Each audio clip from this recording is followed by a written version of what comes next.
And welcome back to RGR. This is going to be a fun one because I have theories and Matt Derrick's here to squash them all for me. How are you, Matt? I'm ready to squash away, Ryan. Do whatever I can. I've been up late. I haven't been sleeping well. I have all these scenarios running through my brain. So I think we'll attack a couple of them this morning, today, whatever time it is. I don't know. And one comes back to a conversation we had a week or two ago, and it is about the volume of the need at tackle versus what's in this draft class. And I think we both agree at this point, right, that we can exhaust. They would have made a left tackle signing, I think, if they were going to do it, right? Anybody that they feel could be a starter, right? Yeah, for the most part. I mean, we still see the two names that are out there as far as the guys who could come in and play if needed, and maybe the Chiefs are interested. I mean, at this point, the indications are that I think that the demand salary wise, there's a complete disconnect between the players and the rest of the league. So if that's the case, there's nothing the Chiefs can do to move those players either direction. I don't think until after the draft and see what happens. But I've been fairly firm in my belief and sense that, it was Trent Williams was plan A, but plan B all along was the draft. Yeah. Okay. That makes perfect sense to me. And no, I don't see anybody trading for anybody who might be out there at this point demanding to play left tackle or anything like that. So okay, I'm with you there. I can tell by your face. Okay, good. So now that that's out of the way, my concept here is that as I go through, and I'm looking not just at the film, but at the production of how often somebody can keep a pocket clean. It's the number one thing for me when I look specifically at tackles. And the more I go through this draft class, the more I find that there's really four guys.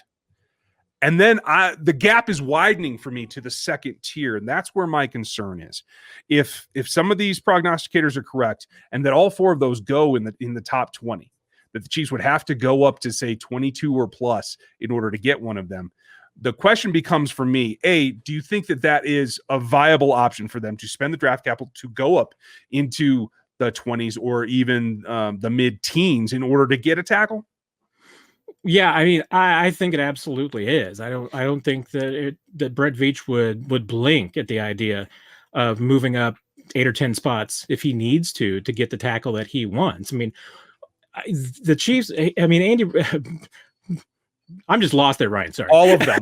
All of them.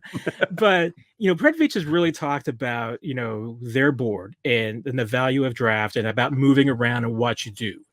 And, he's not a huge fan of, even especially in the first round, of going against the value of your board. The idea of him moving up from 31 to 15 to get a player of need that is maybe 23rd on their board is anathema to him. I mean, that he's just not going to do that. Now, if you're sitting at 15 in the draft and there's a player they think's a top 10 guy that's still on the board, that's when Brett Veach is going to get serious. And I think it's still I think in this specific instance, when we're talking about not best available athlete, that we're talking about a specific need. If the Chiefs feel like that, I don't think that as badly as I think that they need a left tackle, I don't get the sense that Brett Veach would be willing to say move up from 31 to 22 to get like I said, the 35th best player on their board if that's a tackle. Mm-hmm. I don't think that's in the plan whatsoever. I mean, I think at that point they probably move to plan C. But I don't think they would have any problem giving up the currency to get a player that they feel is an impact player. And if that means that if they feel like this is a top 10 tackle that the rest of the league is overlooked, and all of a sudden you're at 18 and they feel like this is a guy that might be going pretty soon, I don't think Brett Veach would blink in a second to make that deal. Okay. That makes sense to me. My concern is that whether willing or not, you got to find a trade partner. And so if it comes down to you're trying to get up to 18 or 16 or something, you just can't get it done. And those four guys go off the board, which I'm pretty certain is going to be, might not match the Chiefs board, but I feel confident it's going to be close, right? Then there's this gap now. And for me, the gap is widening. So it tells me maybe 31, you just hold out and wait, but maybe none of those guys are, like you said, 31 on their board. Maybe they're not 35. Maybe they're in the 40s. So at that point, is it the impetus from what the way Brett Veach operates? Is it if there's a wide receiver, say, that's there that is of that grade at that pick that you just go ahead and do it?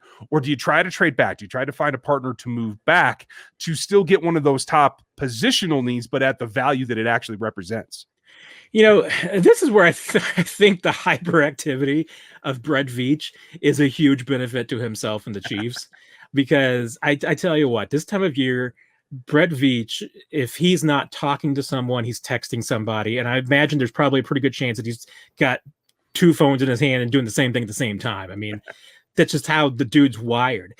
But I think that's, to me, I think that's a tremendous asset, because Brett Veach so far early as a GM seems like he's got a really good sense of where players are going in the draft, who's interested in who, where the sweet spots are. I mean,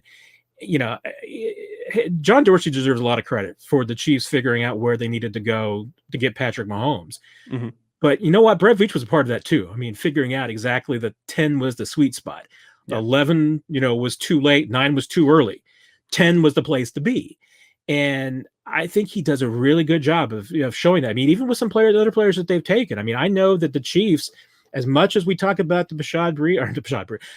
Breeland Speaks, I've had a long week, Ryan. I understand. I got too many draft names going through my head, and I'm getting old. But even the Breeland Speaks move, I know that Brett Veach was getting texts from other GMs that were like, "You took our guy," mm-hmm. And when they moved up to get him, so he's got a really good sense of that, and I think that's where it comes in handy. And the other part of it too is that Brett Veach is a really good poker player, and he also doesn't show his hand. So my guess to me, and I think that we've really understood that so far, because at this point there hasn't been a consensus player that the Chiefs have been linked to that we're hearing, oh, well, this is the guy. Mm-hmm. I think there's a pretty good chance there's somebody that's in this tackle group that Brett Veach and his staff are talking to him and his agents every single day and just trying to keep it as quiet as possible, while at the same time trying to figure out where everybody else is going, because he needs to know, hey, if this is the guy we like, we need to know exactly where we need to be in the draft to get this player. I mean, that reminds me of the treatment that they were when they were pursuing Patrick Mahomes. We talked to Lean Steinberg. I had a conversation with him before the draft about just how often they were in context. Clearly, that was a target. And if there is that guy out there, if he doesn't get it done and he can't get it there, what's your inkling? Do they stay at 31, or do you think that they move around, having, like you said, having to go to plan C?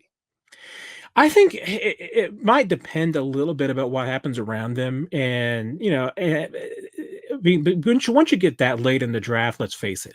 I mean, the one thing that becomes currency is a draft pick for a quarterback. I don't know how this draft's going to shake out that way. If there is going to be a quarterback that falls, that all of a sudden, 31 in the draft becomes fairly valuable because somebody in the second round is wanting to move up to get that player. I don't know if that format's going to exist this year.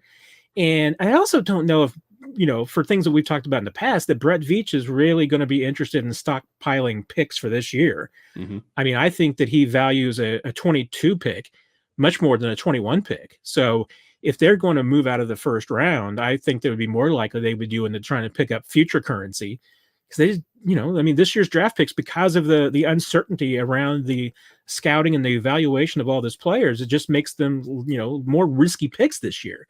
Yeah. So I could see it, hey, if he gets an opportunity to move down, if, the player that they want isn't there, the value that they want isn't there, I could see them moving back if they're able to pick up future currency. That's, I think, probably the only way I could see it happening. And once again, I could probably only see it happening is if there's a player at a certain position that drops that they're not interested in. So really all I got to do is get a hold of Brett Veach's phone records, and I should have a clue as to what's going on, right?